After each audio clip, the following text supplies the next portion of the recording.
De retour sur Europe 1 avec le docteur Jimmy Mohamed et notre invité, le professeur Michel Lejoyeux, qui nous dispense aujourd'hui tous ces bons conseils anti-déprime. Alors, professeur, ce qu'on sait pas toujours, c'est que la bonne humeur, elle se passe aussi dans notre assiette, en fait. Notre tube digestif, qui est notre deuxième cerveau, en fait, joue beaucoup, en fait, sur l'humeur qu'on peut avoir ou pas. Oui, alors, faut se calmer. Il n'y a pas de médicament qui, au moment où vous les mangez, va créer un état d'euphorie.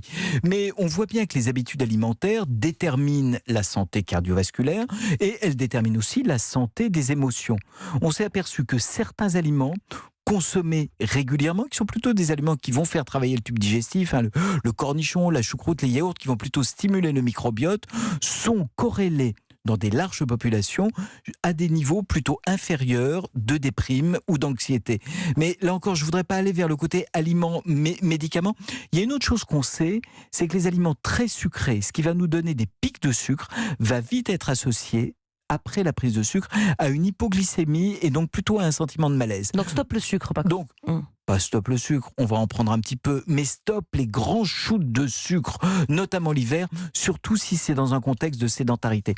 Donc nos super pouvoirs, ils sont là, mais à condition quand même qu'on ne les étouffe pas dans des aberrations alimentaires. Mais vous écrivez que le sucre, ça nous rend plus conservateurs aussi, un peu plus routiniers, quoi. C'est bizarre, ça. Oui, c'est étonnant. Ça sont honnêtement des modèles animaux qui ont montré que si vous prenez des animaux de laboratoire et que vous leur donnez un régime très riche en sucre, ils vont perdre cette espèce de capacité à passer d'une activité à une autre.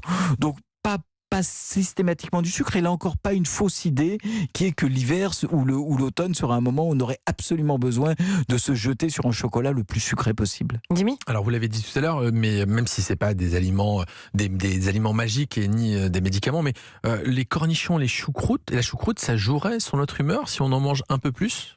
Je ferai attention à ne pas déterminer une causalité. Ce qu'on a repéré, c'est une corrélation. Les gens qui ont une alimentation saine avec ces aliments qui font travailler le tube digestif ont globalement, je ne veux pas aller plus loin que l'étude qui est publiée, un niveau d'anxiété et de dépression inférieur. Il y a peut-être d'autres biais. Ouais, méfions-nous à ne pas ouvrir un bocal de cornichons comme on ouvrirait parce qu'on aime ça, on peut l'ouvrir, une boîte d'antidépresseurs. Par contre, il y a des petites choses qu'on sait.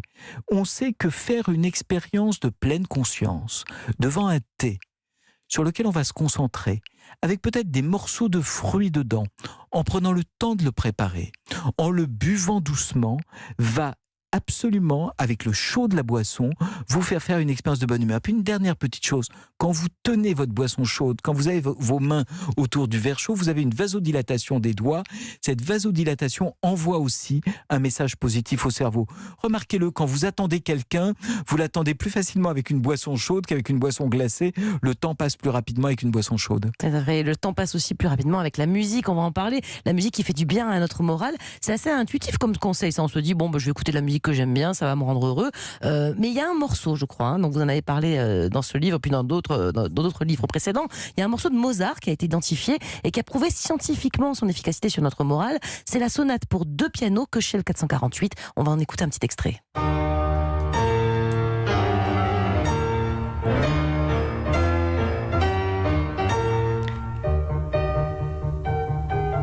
Jimmy, ça vous rend heureux? Vous êtes bien? Mais je suis toujours heureux avec vous, Mélanie, tout va bien. Mais oui, c'est vrai que ça détend. Alors moi, j'aurais pas choisi forcément celui-là. Dans la musique classique, il y en a d'autres qui me rendent plus heureux, mais plus heureuse. Pourquoi ce morceau, professeur Lejoyeux? Celui-là a été testé. Une des choses qu'on sait aussi, c'est qu'il faut prendre la musique qui vous plaît. Si vous aimez le hard rock, on ne vous fera pas écouter du Mozart et vice-versa. Donc 1, une musique qui vous plaît. 2, plutôt le soir. 3, plutôt détendu physiquement. Et 4, vous n'avez peut-être pas laissé assez de temps. Vous voyez, vous allez peut-être réécouter ce soir en se donnant 5 à 10 minutes. Là encore, le sujet est de se concentrer sur l'instant présent. On s'est aperçu d'une chose très amusante. Si on reprend quelque chose d'alimentaire, on vous fait manger une glace en même temps que vous écoutez cette musique. Si vous écoutez une musique qui vous plaît et que vous êtes concentré, vous avez l'impression que votre glace est plus sucrée que quand vous écoutez une musique qui vous déplaît. Donc vous voyez, il y a tout un système dont on ne sait pas exactement aujourd'hui comment il fonctionne, mais qui peut nous fabriquer des émotions positives. Et il est vraiment à notre portée, puis ça ne passe pas par des médicaments. C'est super. Jimmy? Alors, ce week-end, j'ai amené mes enfants dans la forêt. Mon aîné a appris à faire du vélo, donc Vous j'étais les très avez content. ramenés après? Et oui, on les a ramenés, heureusement. Je crois que c'était ça l'expérience. C'est ça, que vous avez l'expérience racontée, de bonne humeur. qui était- et c'était ça l'expérience de Est-ce bonne que humeur. la verdure, le fait de marcher en forêt, tout simplement, ça peut paraître trivial? Est-ce que ça peut nous aider? Et puis si on peut pas avoir un petit bonsaï sur son bureau, est-ce que ça pourrait nous aider déjà à aller un peu mieux? Ah oui, alors il y a plusieurs choses.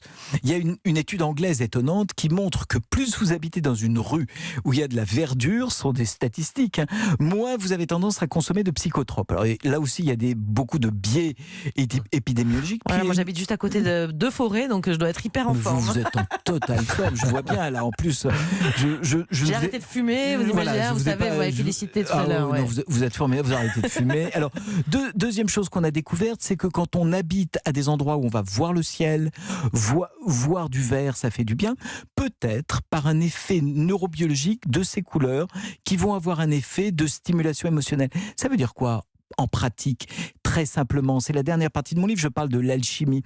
On peut faire des petites expériences d'alchimie cérébrale. Même l'hiver, on regarde un peu le ciel. Même l'hiver, on regarde un tout petit peu. Vous voyez, du bout de ce studio, là, je vois des très jolies On voit la feuilles scène. qui sont en train de tirer vers l'ocre. Être capable de regarder un petit peu ces couleurs de la nature va envoyer un message positif au cerveau. Il y a aussi des conseils plus difficiles à mettre en place, mais dont vous parlez dans votre livre, qui demandent quand même de faire peut-être un effort un peu plus important sur soi-même. Et c'est mettre fin à des croyances infantiles. Ces croyances infantiles du tout ou rien, ça veut dire quoi ça? Oui, le tout ou rien, c'est l'objet de toutes les psychothérapies.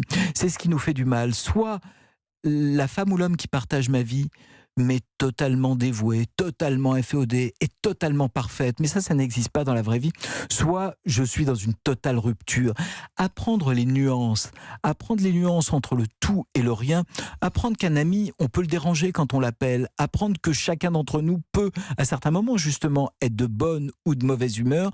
Cette absence de pensée en tout ou rien, c'est ça qui va nous permettre de nous améliorer. Oui, tous ces petits conseils qu'on donne, ceux qui pensent en tout ou rien se disent « Ah ben moi je fais rien, parce que si on écoutait tout ce que disent les docteurs, de toute façon on n'y arriverait pas. » Moi je veux juste qu'en nous écoutant, peut-être en prenant le livre que j'ai fait, on pioche un petit conseil.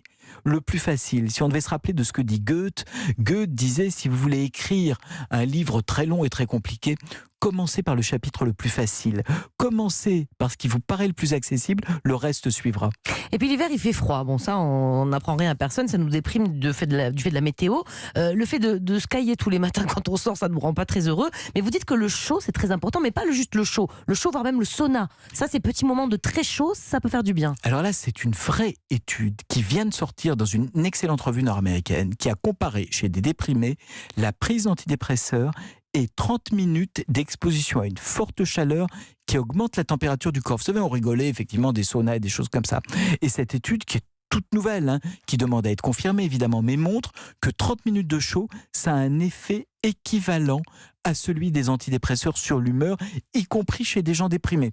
C'est à confirmer, mais rien n'empêche d'ici là de s'offrir des petits moments de chaud qui vont nous permettre de résister à cette espèce de morosité un peu moite ou un peu fraîche de l'automne ou de l'hiver. Merci beaucoup, professeur Lejoyeux, d'être Merci. venu sur notre plateau. Grâce à vous, on est bien plus en forme. On a toutes les clés de la bonne humeur. Je rappelle le titre de votre livre, Révéler vos super pouvoirs, publié au Livre de Poche. Merci encore. Merci.